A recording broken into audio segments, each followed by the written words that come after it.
आवश्यकभन्दा बढी सभामुख भनेर बुढो नबनाइदिनु होला। हाम्रो समाज चाहिँ कस्तो छ भने हामी पहिला राजनीति मान्छेहरू चाहिँ भुँडी लागेको अनि अलिकति त्यस्तै क्या, अब राजनीति नेता भनेर नेताको चिनाइ नै त्यस्तो थियो क्या।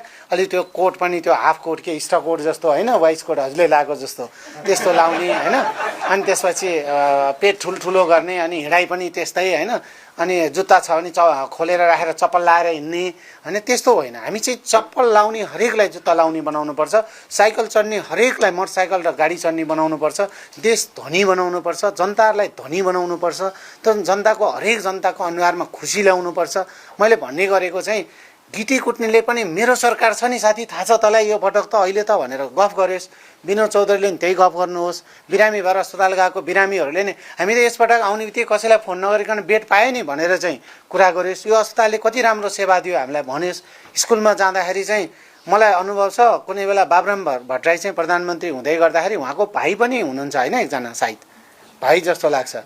अनि उहाँको भाइलाई भन्यो भने चाहिँ सेन्ट जेभियर्समा र सेन्ट मेरिजमा चाहिँ भर्ना गर्न पाइन्छ भन्ने एउटा हल्ला फैलिएको थियो क्या बजारमा।